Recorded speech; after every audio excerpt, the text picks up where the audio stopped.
So hi, one of the things that keeps happening whenever I have to go into a lecture is that for some reason or the other, I get the 2:30 slot. So what happens with this 2:30 slot is that you basically, obviously the audience, the students, they are sleepy because they've had a heavy meal.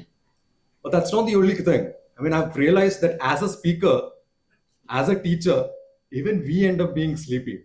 So perhaps something that we can possibly do so that we ensure that you are also keeping me awake and I also find all of you awake is that let's have a more interactive kind of session. Let's not make it too formal, let's not make it too uh, distant, right? Let's break these barriers of someone standing here has all the ilm to partake. Rather, we'll try something where you're also responding to me. I'll ask very basic questions. So these are definitely things that anybody can answer. So it's also to keep you awake and keep myself with the flow. Great. So something that I wanted to start off with is to pick from Professor Joseph Lombard from yesterday. And if you had keenly listened to what he said, you will realize that he was talking about this particular Brazilian called Paulo Freire, right? Paulo Freire is quite familiar with lots of you, especially those who enter into the teaching profession. When we talk about the pedagogy of the oppressed, it sounds very good, but what does it mean? And that's what I wanted to start with, right? I mean, we listen to these concepts, we partially understand it, we try to understand it, but we're not necessarily anywhere, right? I mean, we feel that, okay, we've figured a bit and yet we're not there.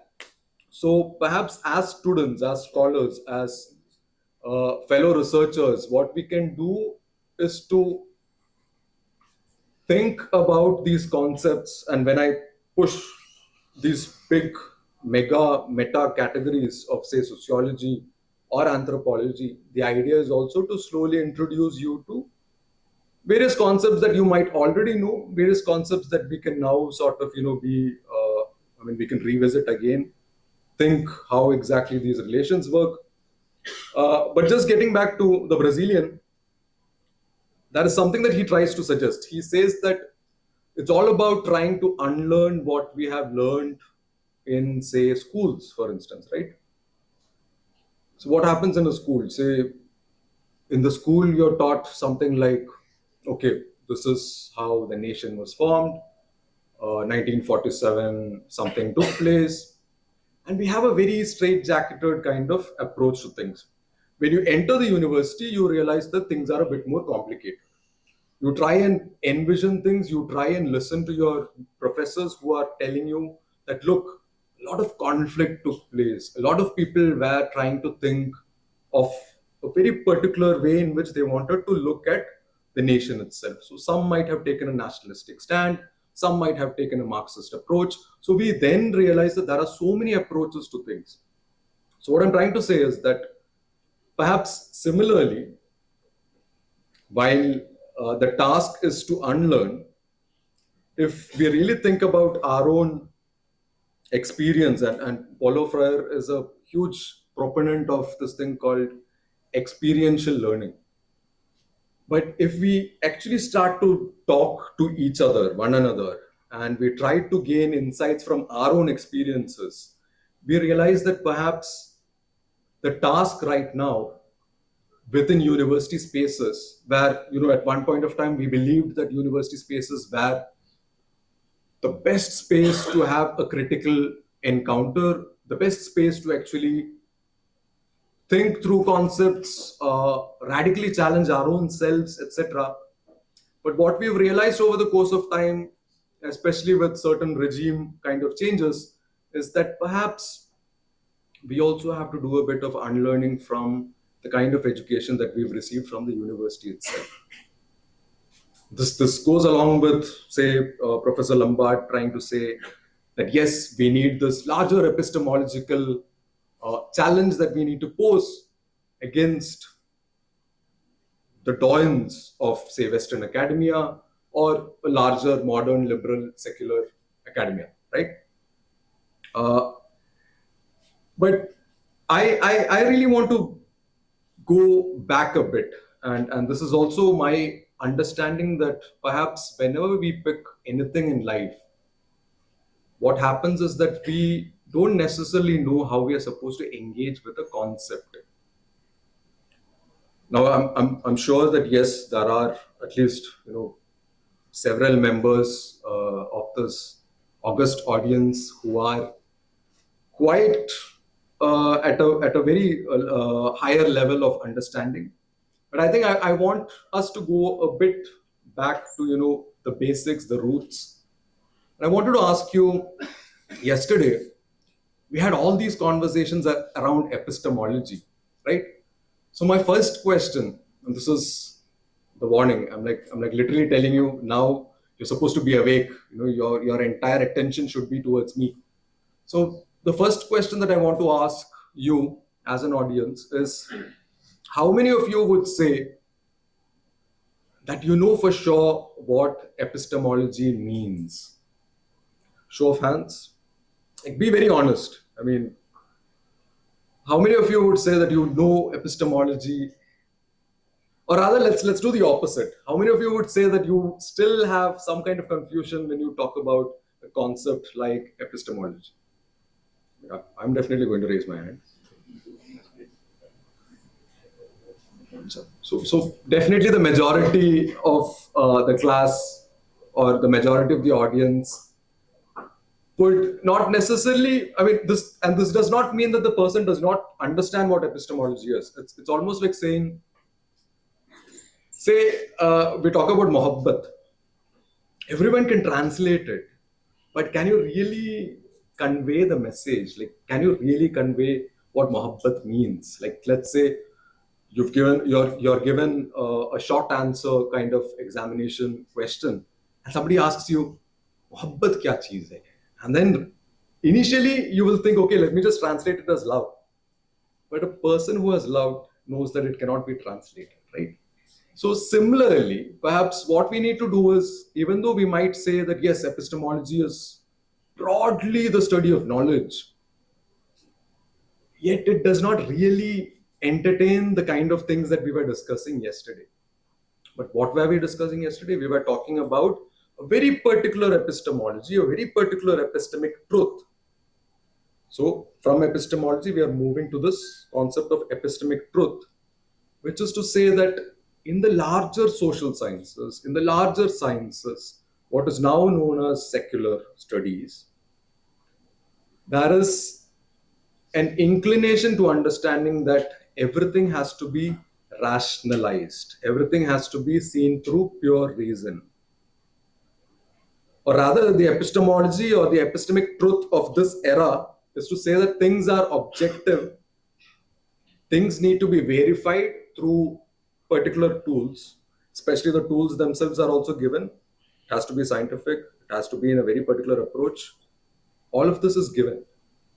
So if I were to actually ask you and now rethink a bit on what epistemology is, perhaps for us, maybe tawakkul is our epistemology. Maybe tawakkul is what we are trying to say, that it's complete blind faith, complete adherence to the notion that yes, in the background, Allah will take care of everything. So that is something about that which also we need to start slowly juxtaposing now and then. And that's when we realize that perhaps when the Western epistemology, and I'm using it in a very broad sense, I want you to understand that right now these binaries of East and West might actually be very problematic, because let's say that the East has also accepted all these epistemologies. So then there is this binary, right? So what can be said is that perhaps to sort of think of an epistemology in our own language is to say that there is a larger tawakkul in something that is scientific. Or to say that, tawakkul or the scientific bit is where people entrust everything. I mean, they are like literally saying, Acha, I can see this, hence it is there. These are the ways in which a person is trying to form a particular kind of rationality, form a particular kind of logic to things. And this is very important because, as we will see, we'll discuss this. It becomes important to know that yes, there is this entire perspective which is built on this, and now you're coming up with something, and you're also trying to entertain, engage with an entire mass that does not necessarily understand your epistemology of, say, something like tawakkul. So that dissonance is something that I want to start off with. That dissonance is definitely there. And even in yesterday's conversations that we had towards the end, if you recall, many of you were asking questions that are actually coming from the heart. Like you're literally asking questions where you were saying, but can something like caste actually exist in Islam? Because you've so closely understood Islam in a way where now you feel that this is completely antithetical to what Islam stands for, etc., etc. And that comes from a deep-rooted understanding of the kind of expectation that you have within the possibilities of Islam itself, which we'll talk about after some time. But just to think about a concept, I would say, let's say the topic that I chose today is hierarchy, right? I mean, and hierarchy can be so many things. I mean, hierarchy is literally hierarchy between, say, parents and their children. That is a hierarchy. I mean, these days, if you have kids, you know that hierarchy is also subverted, because the kids literally rule us at this point of time. I mean, my 5-year-old, he will literally ask me to do stuff and I have to be his ghulam, right? I mean, that's literally how things are at this point of time.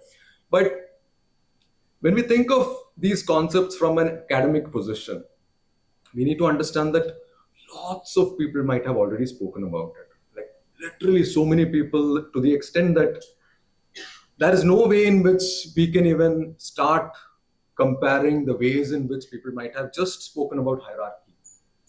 So for reasons of limiting at least things for our own perspective, I would say you can call it ranking. Chalo, this person is first, this person is second, this person is third. So there is some numbering of sorts, right? Something that's more important becomes something called ordering, right? And ordering is something that we need to pick on at some point of time. Equally, if you look at some of the synonyms, I mean, let's think of it from a very purely linguistic kind of approach. You realize that it's also perhaps something that relates to stratification. So might not be a synonym, but something close to, right? And hence what we have over the course of time are sociological lenses. We have Marxist frameworks, say people talk about hegemony. People throw these words at this point of time. But remember that, even when you're throwing these words, it's very important to know that each concept has a history to it. So for instance, hegemony is so rooted in Marxist tradition that perhaps when a person uses it in, say, a larger Islamic context, it might not necessarily, give the same meaning that is being conveyed. So these kinds of nitty-gritties, if you want to call it, these nuances become very important when you are doing any study. It's important that we do not overuse concepts as well, but have some notion, have some understanding of how particular concepts might have been taught or might have been thought at some point of time. Something that I would like to add is that in the past couple of decades at least, within the larger what's called the critical caste studies, hierarchy is used so as to show that yes, there is oppression in it, that there is this, so that is one concept that we've been speaking about. Now we are building on it from another, or we are bringing in another concept as well. So there is oppression, and there is something called a social ladder, which some are at the lower ranks of, say, society, and some are at the higher echelons of the society. So to come to our field site, if you want to call it, because that's what an anthropologist does, right? I mean, they say that okay, there is a field, There is a field where people are going, they're going and studying, and they're trying to figure out things. Now, one of the earliest sociologists, not far away from here, uh, M.N. Srinivas, comes up with this concept of Sanskritization. If you've done some of your basic, NET or your COET or your competitive examinations, people all know that there is this very ruttofied kind of answer for Sanskritization, right? People say immediately that what is Sanskritization? Does anyone want to give me a response? I'm sure you know it. Everyone wants to give it a try? Okay. So, forget the definition, but what it tries to say is that it is a concept, it's a process, it's a theory where the understanding is that the lower castes are always imitating the upper castes. So, this imitational aspect becomes crucial over there. And somewhere he he believes that somewhere there will be some kind of social mobility. What is mobility? That a person goes from a lower rank to a higher rank, right? Uh, Similarly, other contenders, if you want to call it, for the studies on caste in India happens to be Louis Dumont. So Dumont actually comes up with a more interesting way of trying to theorize caste itself. He says that hierarchy, and hierarchy, especially in the way in which we defined it, to think around this notion of oppression, becomes crucial in understanding caste. So caste becomes what? It becomes a hierarchy based on inequality. So it's not just oppression, but there is gross inequality. And this inequality becomes one more term where now we are thinking not just in terms of say a large cultural order, but now we are directly putting it into place by saying that there are much more things attached to it. So that might be the socio levels of discrimination, there might be inequality in terms of economics, etc., etc. Then, obviously, a more notable figure, which is B.R. Ambedkar. And Ambedkar tries to push this. I mean, his critique is so staunch against caste that he's now trying to say that, look, it's not just something that's simple enough, but you need to understand it from a larger political, economical lens as well. But his primary thing is to say that, look, it's a critique, or rather his critique itself while trying to study caste is to say that there is something called a Brahmanical system. And this Brahmanical system is so nefarious, it's so it enters into almost every realm of thinking, realm of realm of structures, etc., etc. And it becomes crucial to understand that yes, there is something called the larger Brahmanical order, and hence any critique of caste needs to actually overthrow or dismantle this larger system of Brahmanism, right? Later on, what can also be called as an understanding of caste as a colonial order.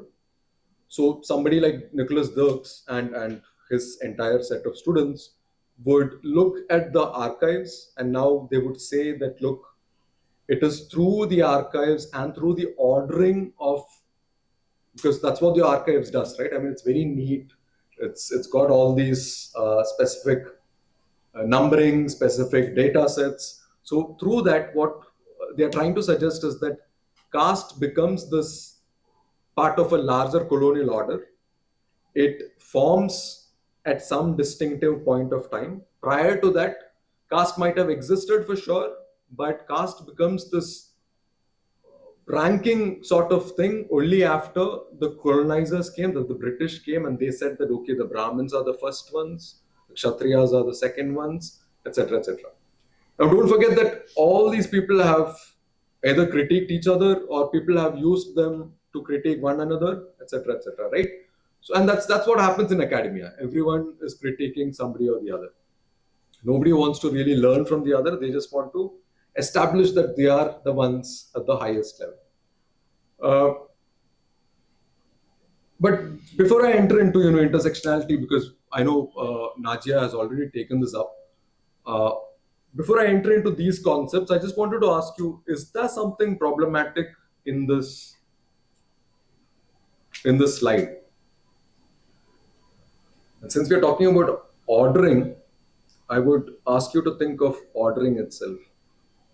Do you think there is some issue in the way, in something, sorry, more space is left? I mean, okay, let's be a bit more, let's go into the more intellectual kind of stuff, right? What do you think is problematic with this slide? Anything, like literally anything.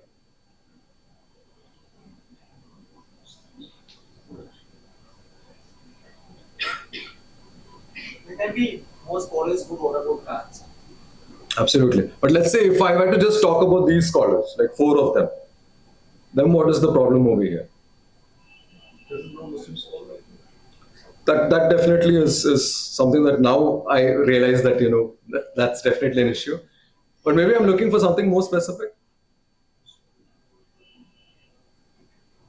And remember, we are talking about hierarchy. We're talking about ordering, right? Timeline. Yeah, you're right. So it is the timeline in a way, right? Because even though I can say that the timeline might be following a linear timeline, but what we need to understand is that any person, and the best example would be a dictionary. So you pick a dictionary and you look at the meanings in it. One word will have multiple meanings, right? So one word will have multiple meanings. Now the first meaning is given the most priority. That's seen as primary meaning. So similarly, always know that whenever a person, and this is very deliberately I've done it over here. This does not mean that I am picking off from Srinivas. I've done it so that you might start thinking that, okay, why is Srinivas's name put right up front? So if it was my way, I would have started off with Ambedkar and then moved on to the others. But anyway, it's very important to understand that scholars, even when they say objective sciences, they are also ordering things, right? They're also ordering things. So somewhere what I'm trying to suggest is that in the very language, in the very structures that we also sort of present, there is this notion of ordering, there is this notion of hierarchy. What is it that I, as a speaker, consider the most important, the most crucial? That is going to be my structuring of things as well. So over here, this is deliberate, but yeah, thank you for this response. The other ways in which perhaps caste has been understood is to look at, and this is a very broad kind of, I'm trying to enter into the more important technicalities of our talk. But to set this base, it's important to understand that studies till now has looked at caste as something that is based on purity pollution. So, there is something called pure, there is something called polluted, that is the binary. Then it's about interactions. How do people interact? What is this commensality bit, right? I mean, commensality could be, do people eat together? Will, say, someone who has drunk from this particular bottle, will somebody else also drink from it? Or will they see it as jhutha, right? So these are ways in which we understand something called commensality, like the more practical way of understanding it. And the final one is quite simple in quote unquote, because that is where things are, right? I mean, when it comes to matrimonial preferences, marriage alliances, somewhere, somehow or the other, people do end up being a bit, they are caught within their own structures of thinking. They're caught within saying, okay, you know what, I will be marrying somebody from my biradri or somebody from my particular region, which eventually also becomes, it might be the biradri, it might be the jati, something something of that sort. If you were to look at purity pollution, if you were to look at commensality, there is no way that, within the larger realm of, say, Muslims, people who have living, and who will live, there's no way that you can really pick these two and suggest that this is the way in which You can even think of hierarchy, think of something like caste. Yesterday we used a term called caste like. So it's just impossible to think through these two terms. Primarily because, I mean, just imagine the way we eat. I mean, our eating is so intertwined that people from somewhere else, if they see us, they will think we are all barbarians, right? I mean, it's literally like that. It's one large thali, and everyone is using the same hand in that same plate, etc., etc. And that's how things have been. However, within marriages, things become a bit more complicated, and it's important to understand that these complications are there, right? What we do with it is a different thing, but it's important to understand and recognize that yes, hey, I mean, that is something that is problematic. So usually all studies say, almost all the studies that pick on caste in Islam follow what can be said a Chaturvarna system, right? I mean, it's the Brahmins, it's the Kshatriyas, it's the Vaishyas, and after that you have Shudras. Then post that you have Dalits as well, right? So, in a way, this numbering has also been followed by lots of scholars, lots of people who have tried to study caste and Islam. Now, within caste and Islam, so these three, say Ashraf, Ajlaf, Yardal, they become the categories with which people have broadly tried to study and say that acha, ye yahan aa jata hai, and this is where people they are fit in, or rather they are forced and they are pushed into it almost. Somebody who's quite interesting as a character, interesting as a person is Imtiaz Ahmed, who passed away uh, last year, right? I mean, it's last year or a couple of years back. But anyway, Imtiaz Ahmed is important because, in a way, he persuaded scholars, right, to pick up field studies. He was like, okay, you know what, you have to actually go to the field and do some kind of studies. And while we all critique Imtiaz Ahmed towards the end, it's important to also note that he has contributed to some extent, and he has actually initiated this entire study around, say, hierarchy, studies around how exactly we are supposed to think about Islam in India, right? How is it lived or how is it living, etc. Perhaps what stands out is perhaps this critique towards the larger understandings that we've read till now, because so caste, sociology of caste, whenever they think of things, those are the models that are followed for caste in Islam as well. Perhaps one particular person who sort of becomes this outlier, he becomes this very radically motivated guy, is Frank Fanslow. So what Frank Fanslow says is that it's quite possible that along with the colonial invention of caste, this invention of Muslim stratification also came about together. So he looks at this notion of Muslim stratification based on caste, and he looks at the colonial invention of caste, and he says that they came about together. Now, yes, we'll have lots of criticisms against him, for him, but we'll come to that. But what I wanted to say is that, interestingly, in the 80s, and the funny part is that after this 80s debate, till date, we've actually not had proper interaction with something called hierarchy, or something called caste, or something called Islam itself, perhaps, within the larger disciplines of sociology and anthropology. So people would write their own, one-off pieces, their monographs, etc. But a proper debate where people are contesting ideas, that took place in the 80s itself. So this is late 70s and early 80s, etc. So this particular debate that I'm trying to talk about is one that came up in the journal called Contributions to Indian Sociology, which at one point of time was a brilliant journal. At this point of time, it has probably lost its, the kind of studies that it used to otherwise pick up. What happens in this particular debate is that there are two people who are debating. One happens to be Imtiaz Ahmed, who we just spoke about. The other is Francis Robinson, a more well-known historian, if you want to call it. And both of them are actually debating on how exactly we are supposed to approach Islam from the larger social sciences kind of turn. One of them says that, look, within India, it's impossible to think of anything called pure Islam. This is Imtiaz Ahmed's, his understanding. He suggests that it is impossible to look at anything called pure Islam, and rather what we do have is a set of local Islam, a set of a lot of ideas that comes from the local wherever whatever region it is, and he builds on this notion of the syncretic bit, which is to say that it's a mixture of ideas, cultural values, etc., etc.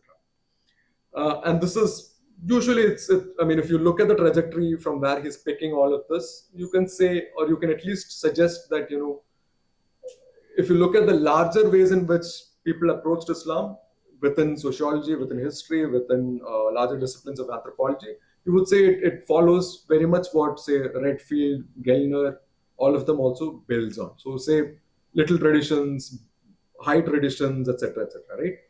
Similarly, what Robinson does is to take this other side, and he suggests that, look,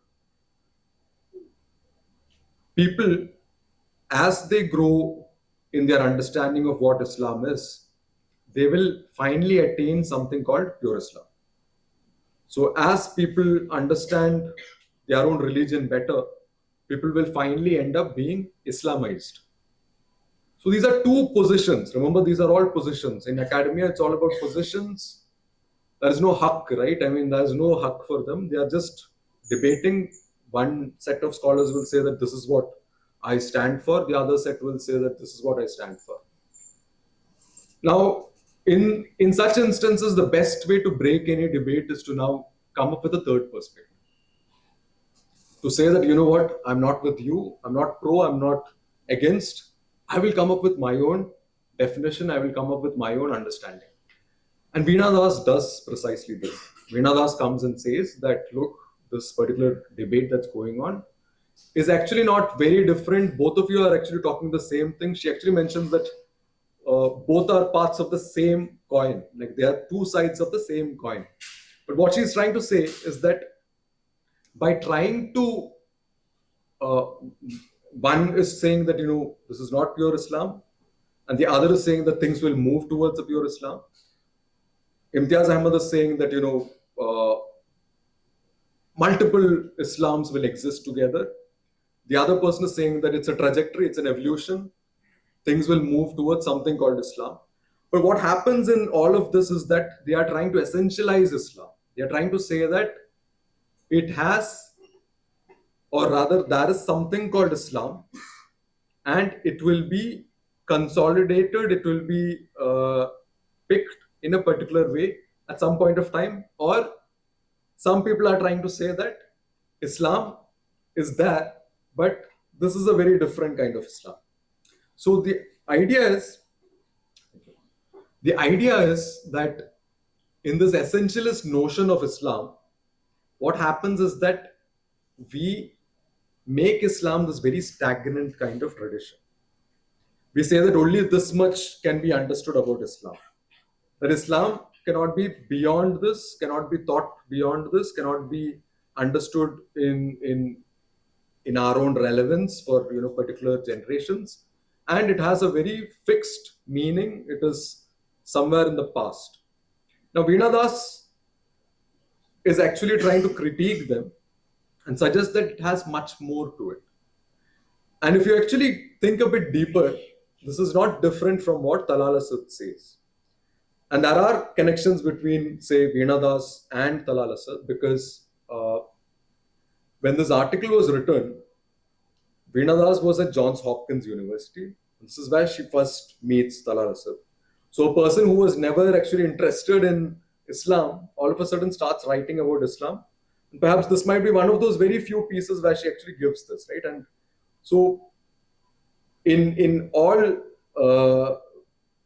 at least in all imaginative sense, we can say that she is definitely being influenced by Talal Asad, who is also then going on to make this larger theoretical statement around what is a discursive tradition, right? And the next speaker, Adil, will talk a bit more about that. But since I know that I have very little time left, let me quickly come back to the Indian social sciences terrain. So what happens is we have this question around pure rational sciences, pure rational approaches to social sciences, etc., which has its own history. It has its own history in the Enlightenment rationality. Now, someone like MSS Pandian, and this is way before we actually had an effective turn, and I'll come to what the effective turn is, but way before the effective turn could come in, MSS Pandian had already said that there is some particular issue with the way in which social sciences does theory. We are all trying to theorize something or the other, but there is something very problematic in what Indian social sciences does when they try to theorize. And he takes up Dalit writing. He actually picks up two particular writings, and he says that it doesn't fit into the belt of something called autobiography. It doesn't fit into something that can also be called fiction. Because when this person is writing, they're writing from their own experience. They're writing about what they've faced, the kinds of oppression that they have actually gone through. And now he's saying that it is impossible for social sciences within the large ways in which we have theorized within India to actually grasp what these people are going through, what kind of oppression that they've gone through. When at max you can say, and they were oppressed. But that is just one sentence. And we're talking about oppression that they might have been facing at a generational level, right? So this is huge. So how do you really capture this? How do you really theorize something like this? And he says that perhaps what we need to do is to enter into the realm of affect. So this is affect with an A. So what is affect? So this is also to keep you awake. So what is affect now? Negative reaction. Reaction, yes. Cause. Reaction to cause. So that is effect, right? I mean, yes, you're right. I mean, I'm not disputing your thing. But what do I mean when I use AFFECT? And when they say that there is an effective turn. It's an affection. Okay. Affection word. True, true. From affection, what do you understand? An emotional element. Emotional element, right? So it is about emotions at this point of time. We are talking about emotions, and all of a sudden people are starting to think, what's happening? I mean, how do you talk about emotions? I mean, we are not psychologists. As a matter of fact, psychologists do the worst job when they're trying to theorize something like emotions. So how do we bring in emotions? How do we bring in affect? So affect is a different term for emotions in one way. But something more crucial would be affect could be the outward aspect of emotions. For instance, if a person is angry, you immediately realize it. If a person is showing some kind of disgust, you immediately know that this person is showing some kind of disgust, right? So what happens is that Pandian is trying to push forward a theorization of these affective categories themselves. Now, while Gopal Guru and various others have actually picked on it, maybe not from Pandian, but on their own, what does happen is that, somebody like Joel Lee, he theorizes affect in a much more concrete manner. He picks on the concept of disgust, also picked by Gopal Guru, but he goes on to say that, look, all these understandings of caste is fine.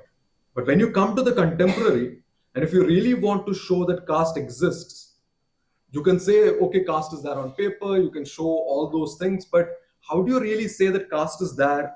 It's very well living amongst us, right?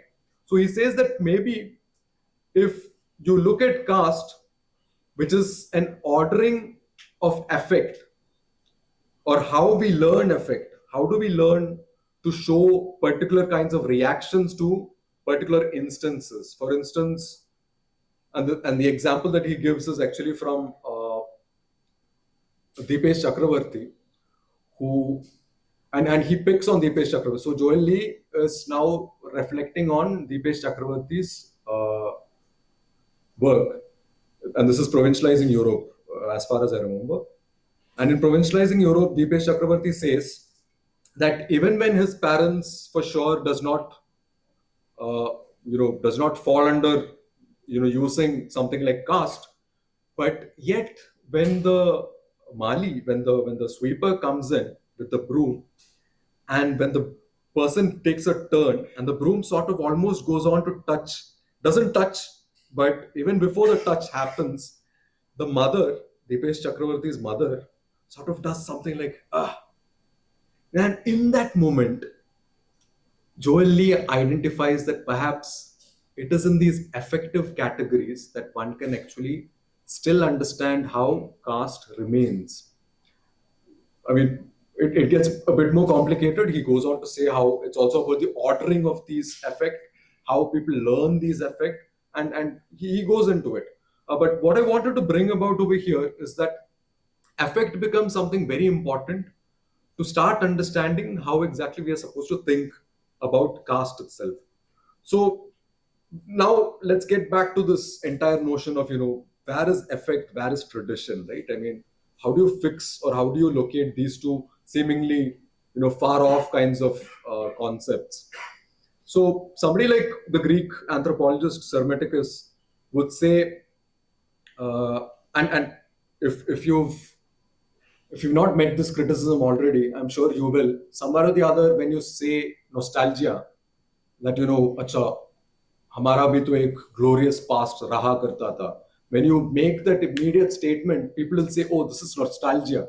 They will try to trivialize it. They will try to say that, "Oh, this has nothing, no meaning at all." But somebody like Sarmatakis would actually say that this is an attitudinal difference which is only developed amongst the English. Whereas the Greek has a very different kind of notion towards something called nostalgia. We can go into it, but I'll not go there.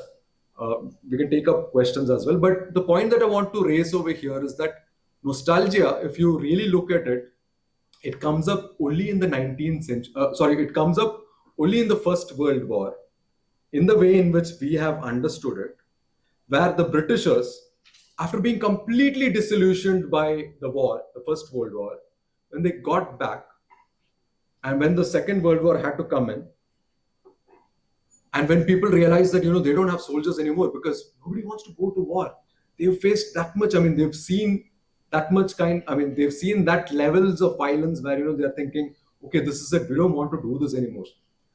And then they realize that maybe if you now pathologize, if you make nostalgia a very medical kind of term, where people are looking at the past and they should not look at the past in this particular way because then people are not going to go for war anymore, and hence in a very systematic manner nostalgia was coined in such a way and thought through in such a way where things happened later on where whenever we pick up nostalgia, for instance, people are immediately going to say, oh, this is part of a disillusionment, this is part of the past and we don't have to look into the past. Similarly, Pernod, coming back to the Indian subcontinent, Pernod looks at this concept of Ashraf and actually says that how it is only in the 19th century, actually even later in the 19th century, that a particular middle class was called Ashraf. A middle class was created to show nobility, show noble features, etc. And this was done because at that point of time, there was a need, there was a necessity, because Muslims were losing their, say, glorious past in some way. What I do, I try to pick the concept of karaha. I try to, if you want to translate it very loosely, and it's a bad translation, you can call it contempt. And what I'm trying to do over here is, through this history of contempt, I actually show that perhaps what contempt also goes through is a particular shift in meaning itself. So what might have been karaha, what might have been contempt at some point of time, later goes on to be ossified into a very particular term, concept, idea. And it's important to recognize that concepts also go through transitions, right? But what I'm also trying to do is I say that it's possible. It's also the ethical possibilities that needs to be discussed, because we are ordinary actors, we are dealing with ordinary actors, and it is these ethical possibilities that we are sort of something that social sciences never really picks on. And I'll give you one instance, and I'll end it over here, but more during discussion perhaps. So what happens is all these scholars who've actually touched upon caste in Islam, to the extent that even the last, I think this is Julian Levisk and co. Even when they picked up something around caste in Islam, they would always pick on ways of showing that caste exists. And let's say let's give it for argument's sake. Let's say that caste exists. But what they will never do is to pick, and don't forget that they are also picking off from people who have sort of spoken about caste from within this tradition. So Muslims who are discussing about caste from their own perspective, they will always pick these texts. For instance, the most famous one is Masood Alam Falahi. And Masood Alam Falahi in Hindustan mein Zaat, Paat or Musalman, he actually looks at the origins of caste and he gives it a narrative.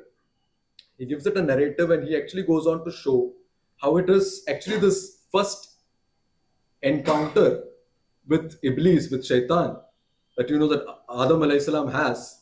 That is where the genesis of something called superiority and inferiority starts. Because till then there is nothing else. So he starts off from there. And he goes on to say that, look, this is where things are. So indirectly what he's also trying to say is that perhaps what we are as Muslims is also to fight back and to reverse this kind of inferiority, superiority. But this is something, this ethical possibility that is also very much in all these texts, very much in all these practices, it's never picked by any scholar. And perhaps that might also be one way in which we can approach caste studies. So I'll stop with that.